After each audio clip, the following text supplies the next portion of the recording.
में आपका स्वागत। मैं राहुल ओझा आपके साथ। बिहार सरकार ने बड़े स्तर पर प्रशासनिक फेरबदल किया है। राज्य के 12 जिलों के जिलाधिकारी समेत 43 आईएएस अधिकारियों का ट्रांसफर कर दिया गया है। आईएएस मिथिलेश मिश्र को मध्याह्न भोजन से हटाकर लखीसराय का नया डीएम बनाया गया है। वहीं अरवल की डीएम वर्षा सिंह को नगर विकास एवं आवास विभाग पटना में संयुक्त सचिव के पद पर तैनात की गई है। लखीसराय के नए डीएम मिथिलेश मिश्र, सासाराम की नए डीएम अब उदिता सिंह होगी। तो 43 आईएएस अधिकारियों का तबादला किया गया है। समस्तीपुर के नए डीएम रोशन कुशवाहा बनाए गए हैं। इसके साथ दूसरे जिलों की बात करें तो बेगूसराय के नए डीएम अब तुषार सिंगला होंगे। 12 जिलों के डीएम बदले गए हैं। मधेपुरा के नए डीएम अब तरनजीत सिंह होंगे। किशनगंज के नए डीएम विशाल राज होंगे और उसके बाद शेखपुरा के नए डीएम आरिफ हसन बनाए गए हैं। बीजेपी के राष्ट्रीय अध्यक्ष और केंद्रीय स्वास्थ्य मंत्री जेपी नड्डा का बिहार दौरा कई मायनों में खास रहा। नड्डा ने जहां बिहार को करोड़ों की स्वास्थ्य योजनाओं की सौगात दी, तो वहीं बीजेपी कार्यकर्ताओं को बड़ा टास्क भी दिया। नड्डा के दौरे से बिहार को क्या कुछ मिला और सियासी तौर पर बीजेपी की रणनीति क्या रही, इससे जुड़ी ये रिपोर्ट देखिए।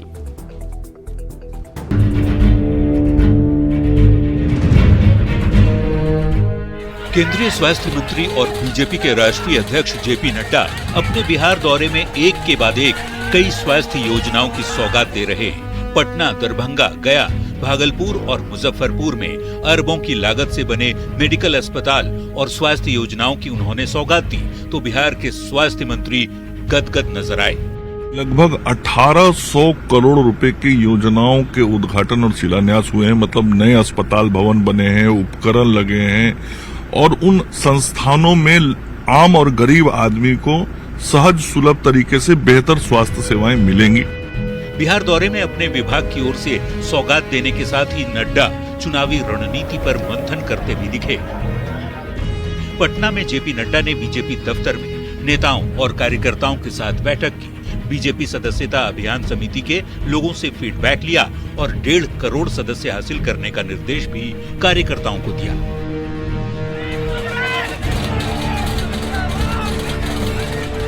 पटना सिटी के खाजेकलां घाट स्थित सामुदायिक भवन में आयोजित अनुसूचित जाति परिवार के बीच पार्टी के सदस्यता अभियान कार्यक्रम में शिरकत करते हुए नड्डा ने 2 सितंबर से चलाए जा रहे बीजेपी के सदस्यता अभियान को और रफ्तार दिए जाने की अपील कार्यकर्ताओं से की।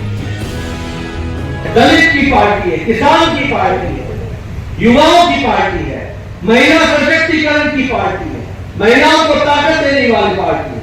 बताइए ऐसे पार्टी के साथ जुड़ना चाहिए कि नहीं जुड़ना चाहिए? ये संगठन महापर्व 2024 मनाया जा रहा है और भारतीय जनता पार्टी के कार्यकर्ता और सभी पदाधिकारी बूथ स्तर तक पर एक एक मतदाता के घर जाकर घर को खटखटाएंगे और उनको सदस्य बनाएंगे।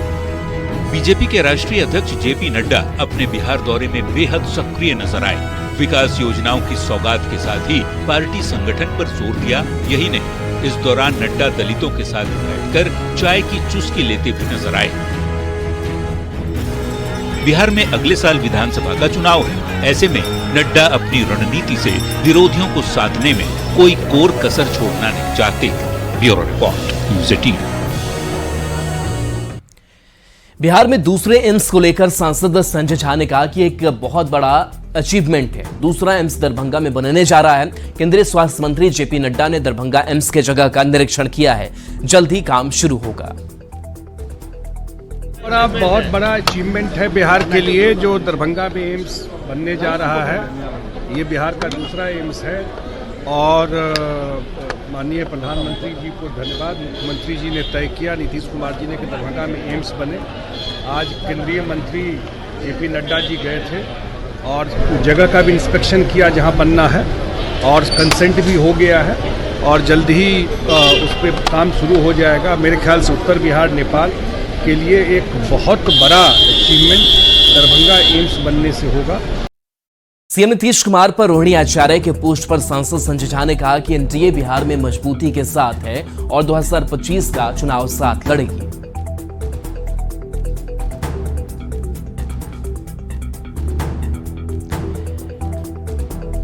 तो देखिए 2025 का चुनाव साथ लड़ने की बात और उसके बाद से रोहिणी आचार्य ने जो पोस्ट किया था उस पर कहा कि बिहार में एनडीए मजबूती के साथ है, जो संजय झा ने कहा है, और 2025 का चुनाव बीजेपी के साथ मजबूती से हम लड़ने जा रहे हैं।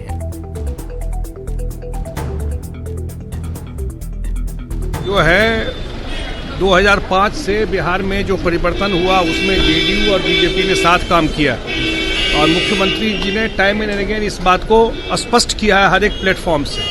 हम लोग मजबूती से एक साथ हैं और 2025 का चुनाव एनडीए भाजपा जदयू एक साथ लड़ेगी।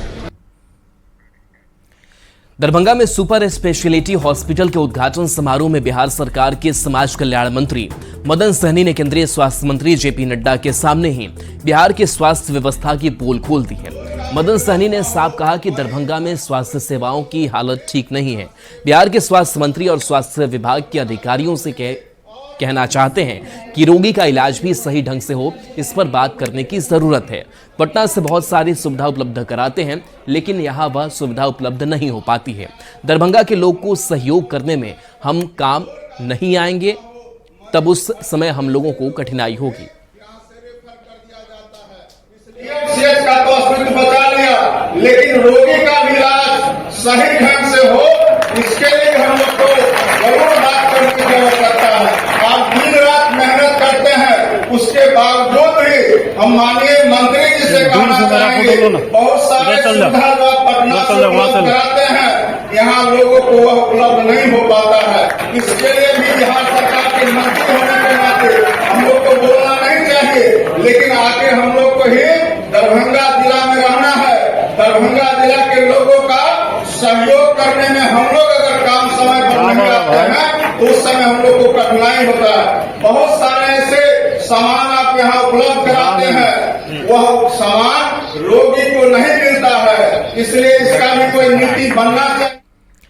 शेखपुरा के बरबीघा में नवादा सांसद विवेक ठाकुर ने बीजेपी सदस्यता अभियान की शुरुआत कर प्रेस वार्ता किया, जिसमें उन्होंने कहा कि देश के अंदर बीजेपी के प्रति काफी झुकाव देखने को मिल रहा है। 2 दिन के अंदर 2 करोड़ लोगों ने बीजेपी की सदस्यता ली है।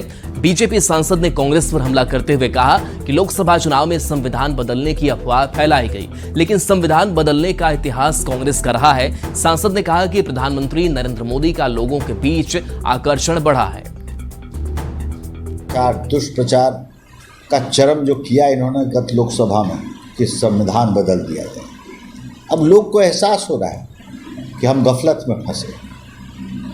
संविधान बदलने की ताकत किसी को नहीं, और इतिहास अगर आप देखिएगा तो संविधान का धज्जी अगर किसी ने उड़ा है तो कांग्रेस पार्टी ने उड़ा है। राजधानी पटना समेत पूरे बिहार में डेंगू तेजी से फैल रहा है। पटना में यह आंकड़ा जहां 400 पार कर चुका है, वहीं पूरे बिहार में डेंगू से हजारों लोग प्रभावित हो गए हैं।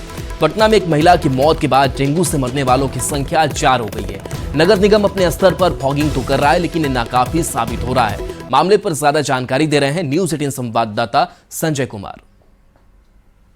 धीरे धीरे अपना पांव पसारने लगा है और राजधानी पटना भी इससे अछूता नहीं है। जो आंकड़े आ रहे हैं वो आपको डरा सकते हैं। अगर राजधानी पटना की ही बात कर लें तो शनिवार को डेंगू के तकरीबन 36 मरीज पाए गए हैं, जो अब तक के सर्वाधिक बताए जा रहे हैं। राजधानी पटना में आंकड़ा 400 पार कर गया है और पटना में ही एक महिला की मौत हो गई है डेंगू से, जो गर्दनी बाग इलाके की रहने वाली थी। पीएमसीएच में उनका इलाज चल रहा था। हालांकि डॉक्टरों का कहना है कि महिला कुछ दूसरी बीमारियों से भी ग्रसित थी, लेकिन अब तक पटना में डेंगू से 4 लोगों की मौत हो चुकी है। और अगर पूरे बिहार की बात कर लें तो पूरे बिहार में यह आंकड़ा 1000 का पार कर चुका है। 50 से अधिक मरीज हर रोज़ बिहार में मिल रहे हैं। तो निश्चित तौर पर जो हालात बन रहे हैं धीरे धीरे, वो वाकई में आपको डरा सकते हैं। इसलिए अब सावधानी बरतने की ज़रूरत है। हालांकि नगर निगम की गाड़ियां देखी जा रही हैं। आज सुबह से ही कई इलाकों में फॉगिंग के लिए नगर निगम की गाड़ियां दौड़ती नजर आईं, और ऐसे में आपका भी दायित्व बनता है कि डेंगू से खुद को बचाएं आप। और कहीं भी अगर बारिश का पानी हो, कूलर में अगर पानी जमा हो, दूसरे तरीके से अगर पानी एकत्र हो तो उसको इकट्ठा नहीं होने दें और मच्छरदानी लगाएं। दूसरे जो डॉक्टर जो आपको एहतियात बरतने की सावधानी के लिए कहते हैं उसको फॉलो करें आप। जो इंस्ट्रक्शंस हैं, जो मेडिकल इंस्ट्रक्शंस दिए गए हैं उसको आप फॉलो करें और ख़ुद को बचाएं, क्योंकि बचाव ही बेहतर उपाय है। और डेंगू पिछले साल भी राजधानी पटना में निश्चित तौर पर काफ़ी भयावह रूप ले चुका था। इस साल भी जब तक ठंड पूरी तरीके से नहीं आता तब तक डेंगू का प्रकोप इसी तरीके से रहेगा और लोग डेंगू के प्रकोप के शिकार होते रहेंगे। ऐसे में बचाव ही बेहतर उपाय है और न्यूज़ 18 की भी अपील है कि जो डॉक्टर और स्वास्थ्य महकमा आप लोगों से अपील कर रहा है डेंगू से बचाव के लिए, उसका आप अनुपालन करें और ख़ुद को डेंगू से बचाएं। क्योंकि राजधानी पटना के कई इलाके, कोई भी ऐसा इलाका नहीं है जहां से डेंगू के मरीज़ नहीं पाए जा रहे हैं। तो हर इलाके में अब हर इलाका जो है अब हॉट स्पॉट बनता जा रहा है। तो निश्चित तौर पर खासकर जो कंकड़बाग का इलाका है, जो यारपुर का इलाका है, मीठापुर का इलाका है, वहाँ पर डेंगू के अधिक से अधिक मरीज पाए जा रहे हैं। तो ऐसे में आप खुद को बचाएं और डेंगू से खुद को सुरक्षित रखें। कैमरा पर्सन मणि चुनिंजा के साथ संजय कुमार, न्यूज़ 18 पटना। छपरा में शनिवार को एक सड़क दुर्घटना के बाद जमकर बवाल हुआ। दरअसल सिवान की तरफ से तेज रफ्तार से आ रही जिला प्रशासन की गाड़ी ने एक 5 वर्षीय बच्ची को कुचल दिया, जिससे उसकी घटनास्थल पर ही मौत हो गई। घटना के संबंध में बताया जा रहा है कि सिवान में पोस्टेड 2022 बैच की प्रशिक्षु ट्रेनी IAS नेहा कुमारी की जिला प्रशासन लिखी गाड़ी तेज रफ्तार में सिवान से पटना की ओर जा रही थी। इस दौरान छपरा के अवतार नगर थाना क्षेत्र के संगठा गांव के समीप ओवरटेक करते हुए गाड़ी ने 5 साल की बच्ची को कुचल दिया। आक्रोशित लोगों ने ट्रेनी IAS और ड्राइवर को घेर लिया, जिसके बाद अवतार नगर थाने की पुलिस ने प्रशिक्षु ट्रेनी IAS नेहा कुमारी और ड्राइवर को थाना ले गई। वहीं नजदीकी अस्पताल ले जाते वक्त बच्ची ने दम तोड़ दिया। नवादा में PDS के गेहूं से लदे ट्रक ने बाइक सवार को कुचल दिया, जिससे एक की मौके पर ही मौत हो गई, जबकि एक जख्मी हो गया। शहर के गुनावा के ITI के पास यह घटना हुई। घटना में बाइक पर सवार युवक 28 वर्षीय बिट्टू कुमार की घटनास्थल पर ही मौत हो गई, जबकि उसके साथ रह रहे वारसलीगंज निवासी हरि कुमार घायल है, जिसका इलाज सदर अस्पताल में किया जा रहा है। घटना के बाद लोगों ने जमकर बवाल काटा। आक्रोशित लोगों ने पुलिस के सामने ही ट्रक में आग लगा दी। लोगों पर पुलिसकर्मी के साथ धक्का मुक्की करने का भी आरोप लगा है। घटना के बाद भारी संख्या में पुलिस और प्रशासन की टीम ने लोगों को समझा बुझाकर मामला शांत कराया। लोगों का यह आरोप है कि नो एंट्री रहने के बाद भी ट्रक की शहर में एंट्री होती है। वो दुर्घटना से एक व्यक्ति की मृत्यु हो गई है, एक व्यक्ति जख्मी है, जिन्हें हमारे सूचना पर तुरंत आए और जख्मी को इलाज के लिए भेजा गया। और उस समय कुछ लोग ग्रामीण लोग उत्तेजित होकर के एक ट्रक में आग भी लगा दिया गया है। फिर फायर ब्रिगेड बुला करके तो आग पर काबू पाया गया है। सबसे पहले चूँकि जो घायल थे उनको हम लोग हॉस्पिटल भेजे, उसके बाद जो डेथ किए तो उनको हम भी ले गए और साथ साथ आग को बुझाएं और बाकी आगे से कार्रवाई की जाएगी। सर, लोगों का आरोप है कि नो एंट्री में वाहन आ रही थी। जो नो एंट्री है वो 8 बजे तक है, 8 बजे के बाद वाहन आई है। इससे हमको जो ज्ञात हुआ है, ऐसे इस पर भी हम लोग जांच कर लेंगे कि वाहन कितना बजे। बिहार में चल रहे जमीन सर्वे को लेकर हो रही परेशानी पर राजस्व एवं भूमि सुधार विभाग ने संज्ञान लिया है और लोगों से किसी भी तरह के उधेड़-बुन में नहीं पड़ने की सलाह दी है। विभाग का कहना है कि वंशावली को लेकर भी कई तरह की भ्रांतियां हैं, लेकिन आपको वंशावली खुद बनानी है। इसके लिए भी किसी व्यक्ति के पास या कार्यालय जाने की जरूरत नहीं है और न ही किसी से उसे सत्यापित करने की आवश्यकता है। सादे कागज पर वंशावली बनाकर उसे स्वघोषणा के साथ जमा किया जा सकता है। साथ ही विभाग ने 12 प्रकार के राजस्व दस्तावेजों की डिजिटल कॉपी भी उपलब्ध कराना शुरू कर दिया है। लोगों को परेशानी दूर करने के लिए विभाग द्वारा उठाए गए इस कदम के बारे में और अधिक जानकारी दे रहे हैं न्यूज़ 18 संवाददाता संजय कुमार। इन दिनों समूचे बिहार में जमीन सर्वे का काम बड़े पैमाने पर चल रहा है। ऐसे में कई चीज़ों की जानकारी आपको होनी चाहिए और राजस्व एवं भूमि सुधार विभाग की वेबसाइट पर जमीन सर्वे के लिए जो जरूरी चीज़ें हैं, जैसे खतियान है, जमाबंदी है, पंजी है, लगान रसीद है, इन तरह के सारे कागजात उपलब्ध हैं और इन कागजातों के लिए आपको अंचल कार्यालयों का चक्कर नहीं लगाना है। ऐसे कागजात वेबसाइट से डाउनलोड कर प्रिंट निकाल लिया जा सकता है और इसके साथ जमीन सर्वे का जो स्वघोषित आवेदन है, उसके साथ स्वघोषणा की अंतिम तिथि भी निर्धारित नहीं की गई है। और राजस्व एवं भूमि सुधार विभाग की तरफ से यह बताया गया है कि जो लोग हैं वे अपने मोबाइल या लैपटॉप से विभाग के वेबसाइट पर जाकर कई प्रकार के दस्तावेज देख सकते हैं। केवल उन्हें प्रिंट करना है, स्वघोषणा के साथ निदेशालय का जो वेबसाइट है उस पर अपलोड कर देना है।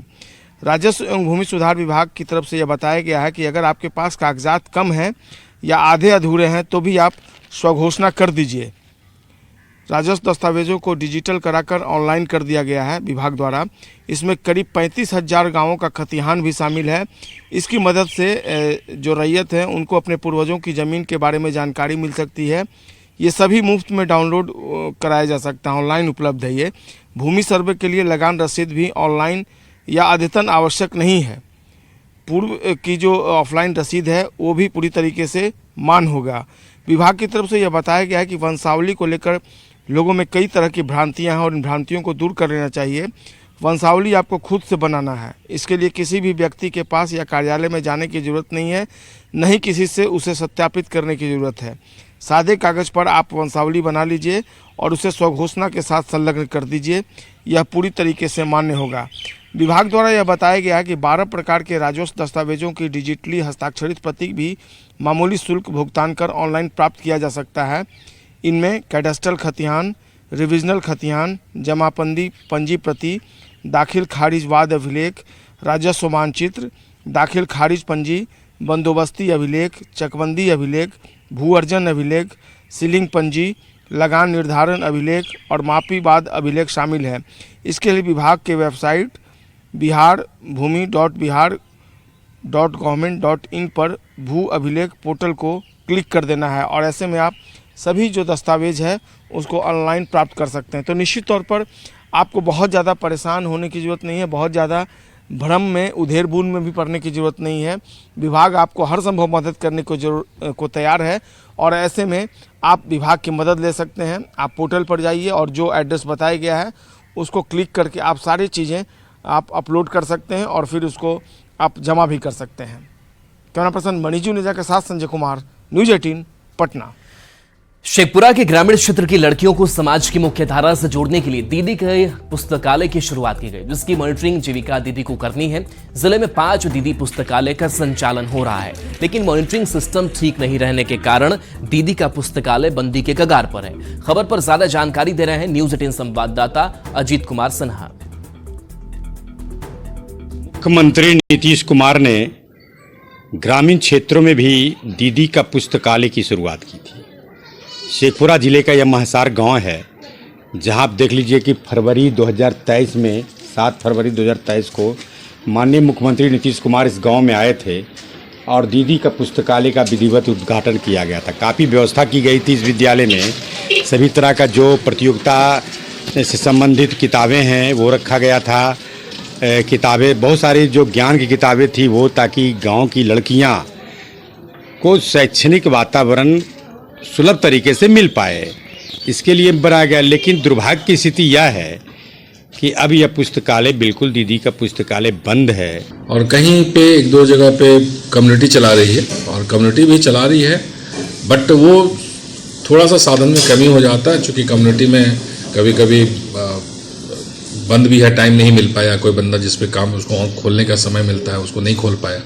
बट जीविका दीदी के माध्यम से जो चल रहा है पुस्तकालय, वो मैंने भी चेक किया है और वो सुचारू ढंग से चल रहा है। बच्चे आ भी रहे हैं और कई चीज़ों में उनको वहाँ सहायता उपलब्ध कराई जा रही है। अब यहाँ लड़कियाँ नहीं आती हैं पढ़ने के लिए, और जबकि किताबें और कहा जा रहा है किताबें भी है, लेकिन जिसको संचालन करने की जिम्मा था वो ही अब उदासीन दिख रहा है। ज़रूरत है इसे मॉनिटरिंग करने का, ताकि जो जीविका द्वारा संचालित पुस्तकालय है उसका संचालन सही ढंग से हो सके। अजीत कुमार सिन्हा, न्यूज़ 18 शेखपुरा। समस्तीपुर नगर थाना इलाके में एक युवक की संदिग्ध स्थिति में मौत का मामला सामने आया है। युवक के सर में गोली लगी हुई है और शव के पास एक पिस्टल भी मिला है, जिससे आशंका जताई जा रही है कि युवक ने गोली मारकर खुदकुशी की है। घटना नगर थाना क्षेत्र के माधुरी चौक रोड नंबर 10 की बताई जा रही है। घटना की जांच के लिए एफएसएल की टीम को बुलाया गया है। मृतक के पिता ने बताया कि उसकी किसी से कोई दुश्मनी भी नहीं थी और किसी तरह का विवाद भी नहीं था। फिलहाल पुलिस सभी बिंदुओं पर बारीकी से जाँच कर रही है। देख रहे हैं तो पूरा खून खून है। किस चीज से सुसाइड किया? हाथ में तो हथियार दिख रहा है। क्या करते थे? पढ़ाई करते थे? पढ़ाई कर किस कौन क्लास में? एसएससी का तैयारी कर रहा है। यहाँ रहते थे वो? हाँ। क्या नाम?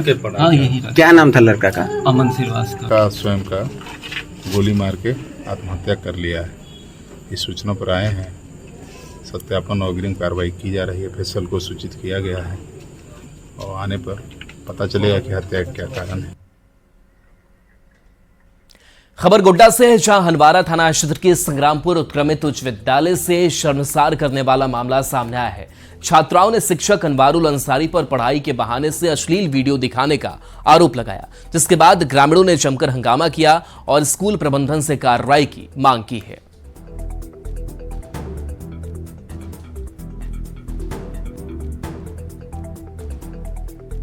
पोती पढ़ता है सर जी। यहाँ सुना कि गांव के अनवारुल मास्टर जी जवान बच्ची यहाँ पढ़ती है जी जी, उनके साथ में ये मोबाइल से गलत बात दिखाता है। बच्चों का कहना है कि ये सर जो है हमको कुछ गलत बात सिखा रहे थे, कुछ गलत चीज की ओर इशारा कर रहे थे।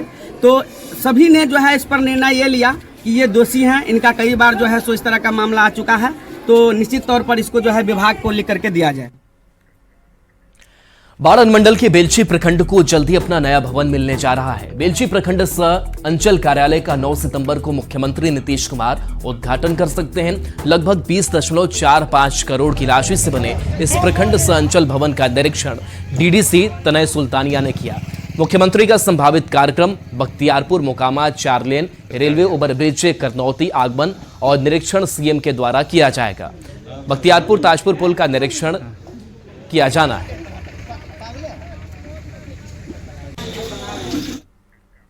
और चलिए न्यूज़ 18 बिहार झारखंड पर खबरें आपके लिए लगातार जारी हैं।